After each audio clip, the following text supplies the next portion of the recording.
Hello everyone and welcome to the Distinct Mastering YouTube channel. My name is Freddie. Today we're going to be getting into the Ableton Auto Filter.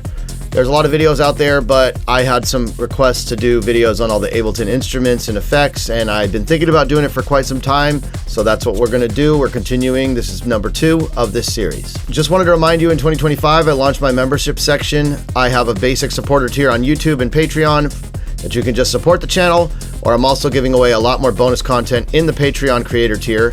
And in this video, there's going to be a small members only section and bonus content that goes along with it, where I give away some more of my Ableton racks that I've created on my own for different stutter effects and different filtering effects. So if you want that, make sure to check out the Patreon. If you like the music that's playing in the background, it's a new one of mine. It's called Heather, out on NOS Recordings with my alias Freshcobar. Links to that are all down below. I'd appreciate your support. Now let's get into talking about the Ableton Auto Filter. Okay, here we are with a session that I'm currently working on.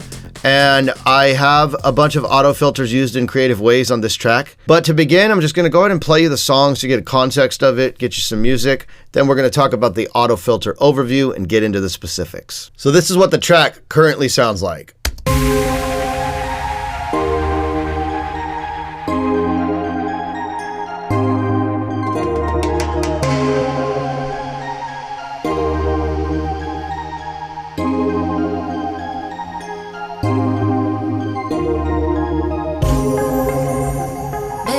Hold on, don't leave me without you. I wanna keep you forever in my room. I'm so sticky, I know it, but happy, yeah. You say you love me, how I was, I like this, yeah. I'm trying to be cool, but you always want. So if you couldn't hear it, there's a lot of creative auto filters happening on one of the tracks in that section, and I'll just play you a little bit of the drop so you get some context.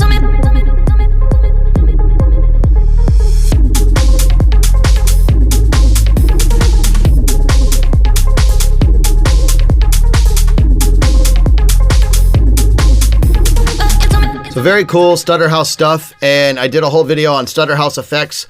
I'll leave you a link to that down below. I give away a bunch of my tools in regards to some of the Ableton effects tracks I've built for this genre as well in the Patreon. Now, specifically talking about the Ableton Auto Filter, I put one here on this bass bus, and let's get into the specifics. So basically with the Auto Filter, we're going to skip the left section for now, and you also have this sidechain section. We're going to come back to these.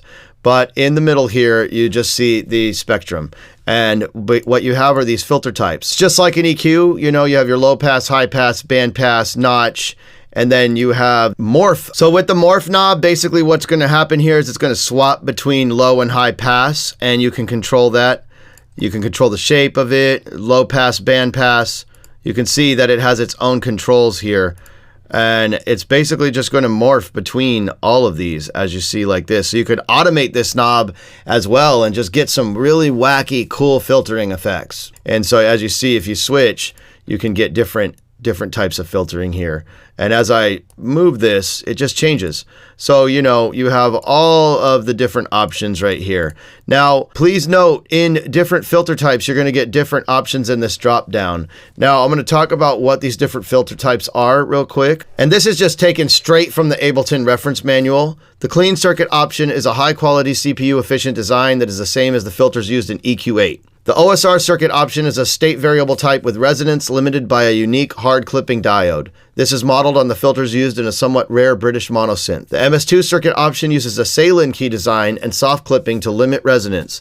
It is modeled on the filters used in famous semi-modular Japanese monosynths. The SMP circuit is a custom design not based on any particular hardware. It shares characteristics of both the MS2 and PRD circuits. The PRD circuit uses a ladder design and has no explicit resonance limiting. It is modeled on the filters used in a legacy dual oscillator monosynth from the United States. Once again, some of those are available in different filter types and some aren't. Below that, you have a quantize option, which is just going to basically sync this to your DAW. And when I mean sync, it's for, you know, the envelope here or the LFO, which I'm going to get into.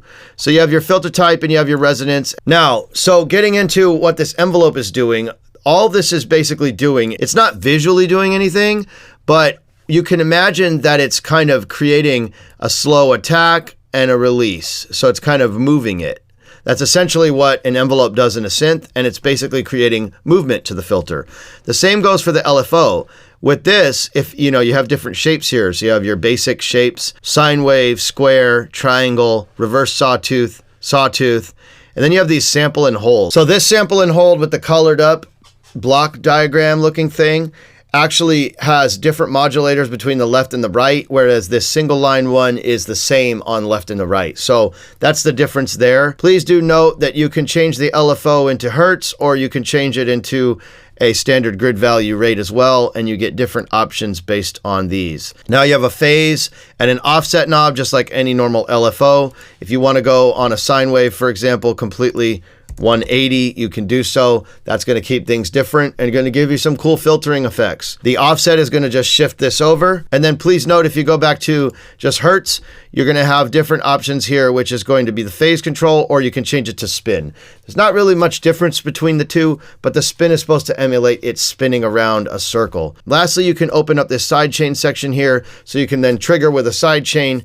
Very common trick. If you don't know, I have a bunch of videos on sidechaining. I'll leave you links to that down below. But you can pick, say, a track in your session, say if it's your kick drum, and it'll filter based off when the kick drum is hitting, for example. And you can control the mix of that, or you can gain it up if it's a quiet signal that you're triggering with. So that all being said, let's listen to what this thing can do. But we're going to jump up here to this top loop, and I have this loop here, and as you can see, I have some automation running with this filter. You can see that it's filtering up. Now I'm using a low pass or a high cut, so you can see solo this.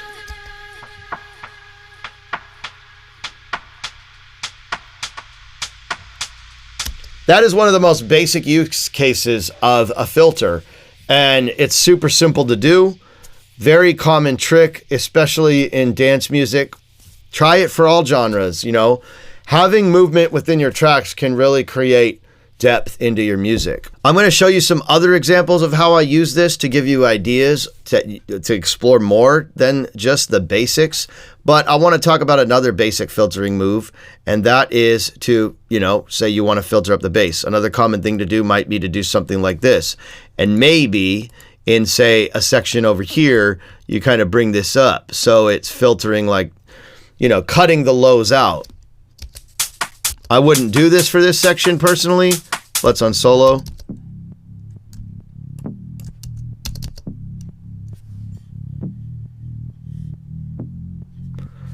And you can see, but without it.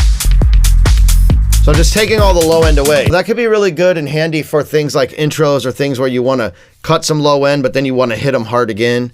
That's just the most basic use cases of using the Ableton Auto Filter.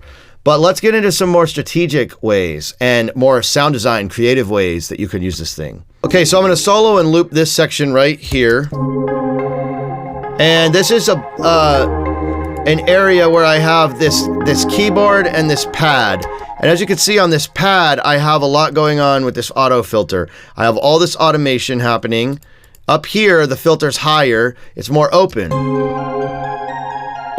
And it's drawing down. But pay attention, because I also have the phase at 180 on the LFO at a rate of 1/16, and then I have this envelope. So we're gonna turn off this filter so you can hear what this sounds like without it first.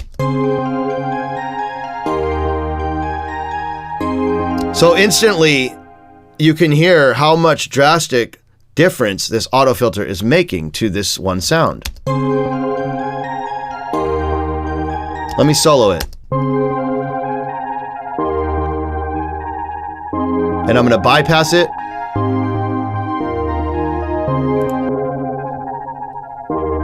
Crazy, right? Now, let's take the envelope out and take it to 0. So you could do cool things like this. So I'm probably going to go through and automate this next in this track, as I just started this track yesterday and I'm working on it currently.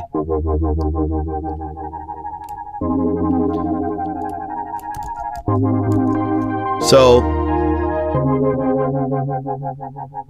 So I can really create movement and tension and build the tension as I progress. And that's the cool thing about this tool is, notice I also have the side chain on. So over here, the side chain is off at this section, but over here the side chain turns on. And the filter drops drastically. That's without the side chain. I'm triggering the kick drums. So every time the kick hits, let's play the kick.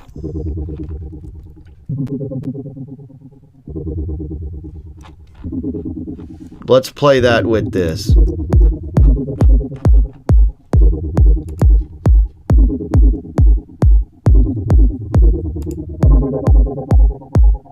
That's off. Turn it back on.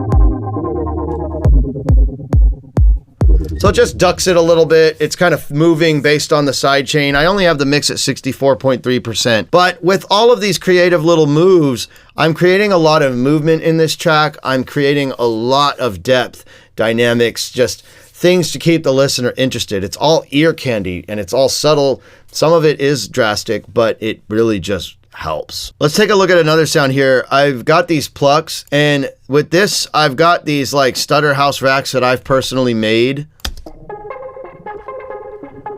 This was one I made a couple weeks back.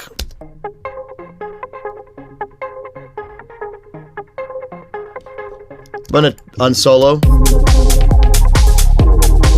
That wasn't quite working for me.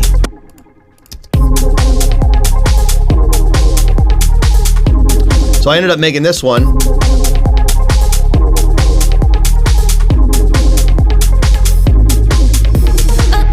And it kind of just puts it in the pocket. And that's a combination of two Ableton tools, one of them being an auto filter.